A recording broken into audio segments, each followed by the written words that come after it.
1st, UFC 300. Khamzat Chimaev saying today he's out. Right? We posted that video. Someone said he was never in. Everybody's in for UFC 300 right now. All hands are on deck. Make no mistake about it. Everybody's in. Adesanya's in. Duplessis in. Alex Pereira's in. Hamza was in. Because the UFC can't fill the void. They cannot get a main event for anything. And the longer it goes, more fighters are going to pull out. The options for the UFC are slimmer and slimmer. And someone is getting paid. Unless we've been duped this whole time. Is it possible that the UFC has duped us? That the two fighters fighting in the main event have already known for months that they're fighting? And they're getting prepared, and the UFC is just trying to hold on as long as they can, right? Because they want people to make videos like this and talk about UFC 300 like this, and we're all like, who's going to fight? They have no main event. Oh my gosh, the card's in jeopardy. And all the while, they actually have a main event already set up. We just don't know about it. And quite frankly, neither does the media, because the media wouldn't be able to keep a tight lip on this. So there probably already is a 300 main event. But if there isn't, the UFC is seriously scrambling.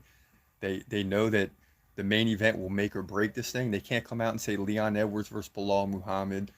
They can't come out with a weak, and that's not a weak fight on any other card, but all the hype that is around this event, you're going to tell me Leon Edwards and Bilal are going to headline it? It's not going to happen. So you have to consider those things. And I see some of you weighing in. Do you think people are sleeping on Josh Quinlan? We'll get into that in a minute. Probably. But UFC 300, man, the UFC is struggling. You look up and down this card, it's absolutely ridiculous. But Hamza should have come out and said, hey, I'm out. I'm not doing it, man.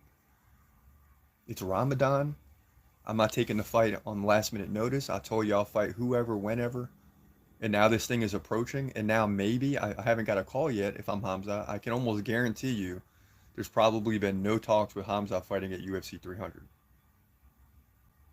But what's going to happen is the UFC is going to start calling people that they probably wouldn't normally call, and all options are on the table. So Hamza's like, I might as well just go ahead and say it now, because they're talking about me fighting Leon Edwards or me fighting this guy. He's not fighting Leon Edwards because he's not going to make weight. All right? No need to. He's not fighting Duplessis because Duplessis is not coming back in 2.5, 3 months notice after a 5-round battle with Sean Strickland. That's just not happening. And he's not fighting Adesanya at 300 either. If you're Duplessis and you just won the belt, you want to take a chance of losing it already? No, you want to chill out for a little while and be the champ. So he's not fighting. So the only likely fight that's going to be set up for the main event at UFC 300 is Alex Pereira versus Tom Aspinall. That's what I believe from the beginning. Because both of these guys are fresh. Tom Aspinall hasn't fought since last year, either has Alex Pereira. So it's been at least 2 or 3 months, and they got another 2 months to prepare. And I think that's the likely fight. But then does even Tom Aspinall want to take that fight? Because you have nothing to gain. If you beat Pereira, fine, you hold him off. If you lose, you're out of the title contention. You're in the title contention right now. So I don't know what the UFC is going to do. Yeah, Tom Aspinall will KO. I think so too, but listen, Pereira's proved us wrong several times. So with that perspective, it is an intriguing fight, right? It's an intriguing fight that Alex Pereira would fight Tom Aspinall. I just can't see Tom Aspinall doing it. Just like I can't see Dricus Duplessis coming back so quick. Just like I can't see Adesanya fighting Hamza. Guys at the top don't want to take chances. They don't want to take chances. And yes, Pereira has shown durability, or has shown durability issues. Okay, I hear you on that. So, what are the options for UFC 300's main event? I don't know. We keep talking about this, and every day more. John Jones came out, and now he's getting backlash saying he got offered, but he's not doing it. People are all upset about that. It's like, why? These are the things we need to know. We want to know what the heck's going on. And the fact is, if he's getting a call and he's saying he's out, and Hamza's saying he's out, the UFC must be scrambling. The UFC must be scrambling to fill the void. Because if they don't get a big main event, it's going to be a laughingstock. All the other fights don't matter. This is history. And it's surprising to me that McGregor wouldn't want to be on this card. I mean, it's crazy. What up, Homework? Homer says, I know why Ariel leaked the Hamza news. It's because he's buddy-buddy with Leon and his team. And they don't want that fight. So Ariel announced it because he knows Dana won't do it now out of spite. Yeah. But I don't think then it's Ramadan and then you're going to go down and squeeze weight and then you can't even eat right to get your weight back. I just I don't see it though, man. I don't see it. I could see Hamza fighting for the middleweight title, but Dreykus isn't going to fight him on this short of notice. That's just not going to happen. Now, Hamza versus Pereira, if you really want to throw UFC 300, all of us a curveball, that would be the fight to make. But then Hamza's got to give up Ramadan, and I don't think that's going to happen. He can't be getting up to 215, 210, dropping to 205 and get back to 210 or 215 to compete with Pereira if he's not eating for half the day.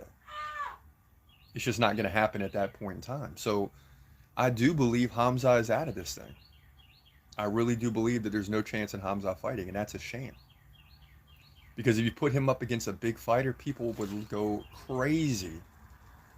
Whether you, I mean, me and you are going to go crazy because we like him, but the people that don't like Hamza are going to be like, yeah, he's finally going to get his butt kicked. I'm watching this. I'm going to watch Pereira whoop his behind. Okay, me too, and we'll see what happens. But it just is bad timing. At 300 is during Ramadan. Whatever happened to Dana saying, we're going to keep Hamza active. He's full of crap. And the thing is, you know, the UFC gets upset too when fighters turn down fights. So what they do is, and they're like, okay, you want to turn down a fight? We're going to offer you 3 fights you don't want and not give you a fight all year. Or we're going to offer you 2 fights you don't want, and then the third one you're probably going to take because you need to make some money this year. So the UFC holds all the cards at the end of the day. We would be lucky to see the Hamza fight this year, or one Hamza fight this year. Yeah, we might be. I mean, it was kind of like that last year too, right? We were lucky to see one fight. And he whooped Usman. I don't care what nobody says. The man hurt his hand and he had Usman down for 4 minutes. No one's ever done that. I think he barely had a takedown against him, if I'm not mistaken. Usman had one of the best takedown defense percentages in all the UFC, especially for as many fights as he had. Hamza just went in there and went to work and took him right down. He doesn't hurt his arm. He just controls him for probably 10 to 12 minutes. Probably doesn't get the submission because Usman is that good. And wins easily. But instead, you hurt your hand. It limits your takedown ability because now you can't grab, right? Sometimes in order to get takedowns, you gotta wrap the hands around, or you gotta grab and lift. And if your hand hurts, you're not even thinking about doing that because you're in severe pain. So, you know, we are the only 2 out of the entire MMA community who likes Hamza. Well, there's Kenneth Bruner who weighs in too sometimes. But yeah, the numbers are slimming down, but I don't care because I'm good. Let's get rid of the fakers, man. Homework, me and you aren't fakers. We don't care about all the storylines. All we care about is the man is still undefeated like we said he would be. And we don't care if they make him wait a year. He's going to win the next fight. And eventually, the UFC is going to have to let him fight for the title. But the UFC is sour with him right now. For whatever reason. Probably because he missed weight against Nate Diaz. And someone wrote to me today and said, what am I talking about? If he would have fought Nate Diaz and beat him, he would have been huge. Yeah, but then those are all fakers. Beating Nate Diaz would do nothing for the title. Nate Diaz is not even in the mix, is not even ranked in the division. Nate Diaz is a great fighter, but Hamza is the new meat. He's the guy coming up. Nate Diaz isn't ranked. And in order to get ranked again, you got to go through that grind. Guys like him and McGregor aren't going through the grind again to get to the top. It's just too late. The UFC would have to give McGregor a title fight. Or say, hey, Nate Diaz, you want to fight Leon Edwards? We'll give you the shot.